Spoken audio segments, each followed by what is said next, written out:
The idea that the G-Man is Gordon Freeman from the future is one of the most persistent theories in the Half-Life community. Why? Because it's the kind of twist that feels satisfying. It's poetic, it's circular, and it gives a sense of closure to an idea that's otherwise filled with mystery. We want the story to have a big reveal, a gotcha moment, where everything clicks into place. And what better twist than making the series' most unknown character the ultimate evolution of its main character? But here's the thing. While this theory feels compelling on the surface, the actual lore tells us a very different story. The G-Man isn't Gordon Freeman. In fact, there's one undeniable fact that completely dismantles this idea. Something so concrete it reshapes how we should view their connection. And that's what we'll dive into. The G-Man is a mystery wrapped in a suit, so it's no surprise that we have tried to connect him to Gordon Freeman. After all, their names are oddly similar, their fates are intertwined, and both seem to operate outside the normal rules of the Half-Life universe. For years, players have pointed to details like their similar appearances, G-Man's ability to stop time, and his intense interest in Freeman's actions as evidence of this theory. The theory also fits into a general tradition of sci-fi storytelling, where future versions of characters return to manipulate events, ensuring their own survival or changing the course of history. In this context, making G-Man a future Freeman feels like an elegant solution to his mystery, but elegant doesn't mean accurate.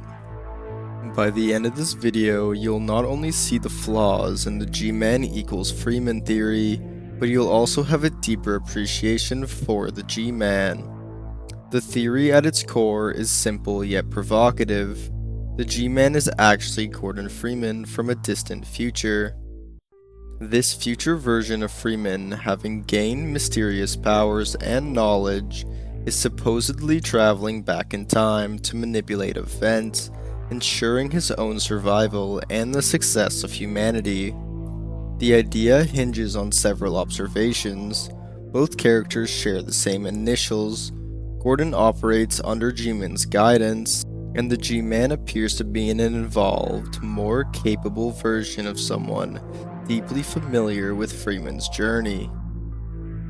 Now, while the G-Man's cryptic dialogue, his vested interest in Freeman, and his seemingly omnipotent abilities beg for explanation, if he is the future Freeman, then his actions make sense as a form of self-preservation or ensuring humanity's survival. However, the biggest issue with this theory is the lack of supporting evidence in the actual games. While the G-Man's actions often seem to benefit Freeman, they don't align with the idea of Freeman guiding himself. In fact, the G-Man's behavior suggests he serves an agenda far removed from Freeman's personal struggles. Additionally, key elements of Half-Life's lore directly contradict the theory. The G-Man's employers, his role as an intermediary, and his actions before Freeman's involvement all point to a character with a distinct identity, one that isn't tied to Freeman's timeline. As we'll explore further, the games offer a much more compelling and consistent explanation for who or what the G-Man really is. One of the most compelling pieces of evidence against the theory is the G-Man's presence in the Half-Life universe before Freeman's involvement at Black Mesa.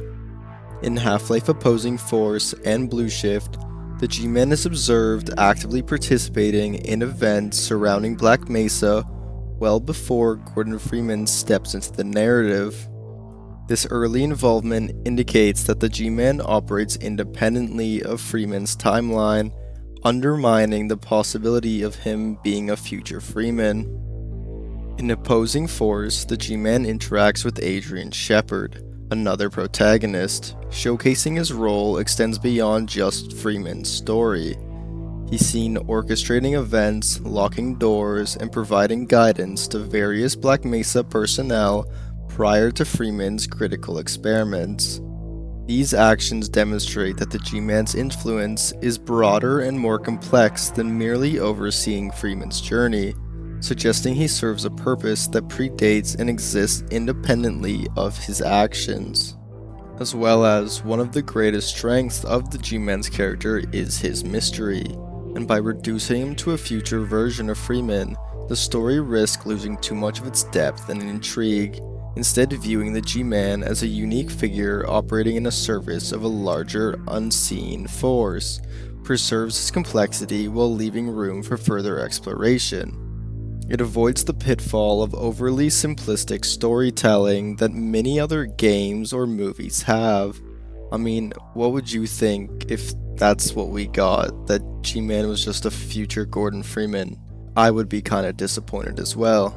The G-Man's abilities are often cited as evidence supporting the theory that he is a future Gordon Freeman. However, a closer examination reveals that his powers are rooted in dimensional manipulation rather than traditional time travel. The G-Man's capacity to navigate between dimensions, make binding contracts, and serve employers suggests a multi-dimensional framework that operates independently of any single timeline. This distinction is critical as it separates his actions from the linear progression of time that a time-traveling Freeman would have. Gordon Freeman and the G-Man also exhibit fundamentally different characteristics that further distance them from being the same individual. Freeman is portrayed as a silent, reactive protagonist, thrust into chaos and adapting to survive through determination. In stark contrast, the G-Man is calculated, cryptic, and manipulative, operating with a detached demeanor and a clear agenda dictated by his mysterious employers. These contrasting personalities highlight that their roles and motivations within Half-Life are distinct and incompatible with the theory that they are the same person at different points in time. The G-Man's allegiance lies with his hidden employers, whose motives remain obscure but are clearly separate from Gordon Freeman's personal journey. Throughout the series, the G-Man emphasizes that his actions are directed by these external forces, positioning him as an agent of a larger agenda rather than a self-serving future version of Freeman. This dynamic is inconsistent with the idea of a future Freeman seeking to guide or protect his past self, as it implies motivations that are external and unrelated to Freeman's personal stakes. Valve has maintained a consistent stance in their storytelling, deliberately keeping the G-Man as a distinct and mysterious figure without tying him to Gordon Freeman's identity. Throughout interviews, developer commentaries, and official materials, there has been no indication from Valve that supports the notion of the G-Man being a future version of Freeman. The absence of official support is significant, as Valve is known for their meticulous world building and would likely have incorporated such a pivotal twist if it were part of their plan. Exploring unused dialogue and cut content from Half-Life also provides further clarity on the G-Man's intended role. Early drafts and scrapped lines consistently portray the G-Man as an external agent with connections to a broader, unknown force. These elements reinforce the idea that his motivations are tied to larger, interdimensional objectives, rather than personal evolution or time-traveling transformations of Gordon Freeman. Another frequent argument for the theory is the physical resemblance between Freeman and the G-Man. Both are relatively slim, wear suits, and carry an air of professional detachment. While these similarities are superficial, they don't hold up when compared to the deeper context. The G-Man's suit, speech patterns, and demeanor are purposefully alien, far removed from Freeman's practical and reactive persona. If the G-Man were meant to be a future version of Freeman, the games would likely include more direct visual or behavior clues to reinforce this connection. Instead, the G-Man's appearance serves to highlight his role as an outsider, someone operating on a completely different level of existence. The persistence of the G-Man equals Freeman theory can also be attributed to a common desire for a twist. We want Half-Life to deliver a shocking moment where everything clicks into place, and the idea of G-Man being a future Freeman fits that mold. However, this kind of gotcha moment doesn't align with Valve's storytelling approach. The Half-Life series thrives on ambiguity and layered complexity, not simple reveals. The G-Man's true identity is likely meant to remain a mystery, one that adds depth to the series rather than tying it up in a neat bow. The theory that the G-Man is Gordon Freeman from the future falls apart under scrutiny for several reasons. Timing. The G-Man appears and acts before Freeman becomes involved with Black Mesa, interacting with Adrian Shepard and other characters. His abilities. The G-Man's powers are rooted in dimensional manipulation and serving his employers, not in time travel or self-preservation. Personalities. Freeman's reactive, human survival contrasts starkly with the G-Man's cryptic and calculated manipulation. Now, the best part of this theory is that it actually opens up questions like, who are the G-Man's employers? What larger conflict is he navigating, and why does he take such an invested interest in Freeman and Earth?